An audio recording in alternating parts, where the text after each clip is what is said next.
हमारे ब्रज के रसिकों ने गोचारण लीला के इतने पद लिखे हैं कि आप जीवन भर गाते रहें तो पूरे नहीं होंगे। इतने ब्रज लीला के पद अष्ट छाप के महान भक्त कवियों ने, रसिकों ने गाए हैं। भगवान के ब्रज लीला में प्रधान लीला गोचारण लीला है, क्योंकि गो भक्ति, गो उपासना के आदर्श को अपने चरित्र के माध्यम से प्रस्तुत करने के लिए ही भगवान ने अवतार लिया है। गो भक्ति के आदर्श की प्रतिष्ठा कृष्णावतार का प्रयोजन है, ब्रज लीला का प्रयोजन है। एक दिन की बात है, भगवान गोचारण करते करते ताल वन में पहुंच गए। ताल के पके हुए फलों की सुगंध गमगमा रही थी। ग्वाल वालों ने कहा, कन्हैया बड़ी जोरन की भूख लग रही है और ताल के सुंदर पके हुए मीठे फलों की सुगंध से पूरा वन सुवासित हो रहा है। आपकी आज्ञा हो जाए, कृपा हो जाए तो ये ताल के फल, ताल वृक्ष होता है ना, ताल के फल वो हम खाएं। भगवान ने कहा, तुम्हें रोक व्यवहार है कौन सो तो बताओ। पर एक कन्हैया कछु मत पूछे। कंस को दुष्ट सेवक धेनुकासुर, जो गधे के रूप में रहता है, सैकड़ों राक्षस उसके सेना में गधों के रूप में रहते हैं और वे इस वन की रक्षा करते हैं। इसके पके हुए फल वो कंस के दरबार में जाते हैं और इस ताड़ से जो रस निकलता है, ताड़ी, वो मदिरा है एक तरह की, ताड़ी मदिरा, तो उस ताड़ का रस निकाल निकाल कर उसकी मदिरा बना बना करके यहाँ से ब्रज में उसमें भेजा जाता है। क्या कहते हैं, मथुरा में भेजा जाता है। राक्षस लोग नशा पी पी के मत वाले रहते हैं, ताड़ी पी करके मस्त रहते हैं। एक एक चीज का सदुपयोग और दुरुपयोग है।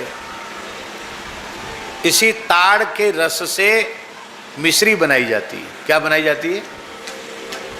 वो गन्ने के रस की मिश्री नहीं, ताड़ के फल की मिश्री।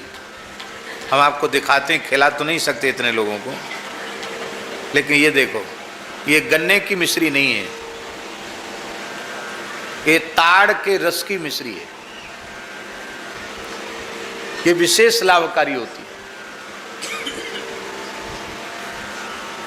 तो इसको ताल मिश्री कहते हैं। बंगाल में लोग बनाते हैं इसको, अब तो नकली भी बनाने लगे हैं।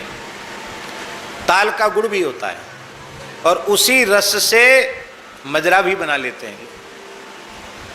तो फल भक्ष्य है, फल खाया जाता है और उसका गुड़ और मिश्री भी ग्रहण की जाती है, पर उसकी जब सड़ा करके मदिरा बना दी जाती है तो वह अत्यंत अपेय, अपवित्र हो जाता है। भगवान ने कहा, उत्तम वस्तु सज्जनों के लिए होती है, दुष्टों के लिए नहीं होती है। दुष्ट खा खा करके पहलवान हो और फिर नशा पी करके जो काम नहीं करना चाहिए वो काम करें, उटपटांग काम करें, तो ये शुद्धिकरण जरूरी है। तो भगवान ने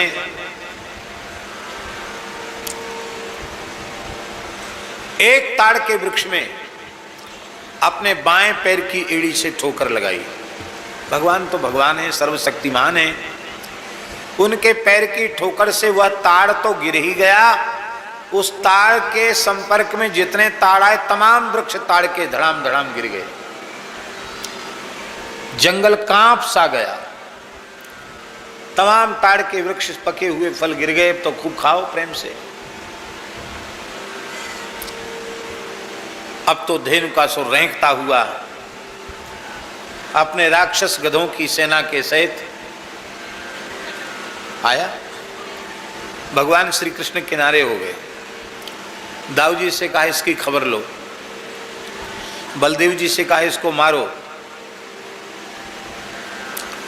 और इसकी सेना के दूसरे गधे, उनका ठेका हमारा। धेनुकासुर को भगवान श्री कृष्ण ने स्वयं नहीं मारा, दाऊ जी के हाथ से उसको मरवाया। उसका कारण है कि धेनुकासुर प्रहलाद जी के वंश में उत्पन्न हुआ था और प्रहलाद जी की भक्ति से रीझ कर भगवान नरसिंह ने वर दिया था कि प्रहलाद, तुम्हारी भक्ति से हम ऐसे तुम्हारे अधीन हो चुके हैं, बिक चुके हैं कि तुम्हारी भक्ति का स्मरण करके तुम्हारे कुल में कोई दुष्ट से दुष्ट पैदा हो जाएगा तो भी तुम्हारी भक्ति की याद करके हम उसको मारेंगे नहीं। ये दुर्वासा ऋषि के हिसाब से गधा हो गया था।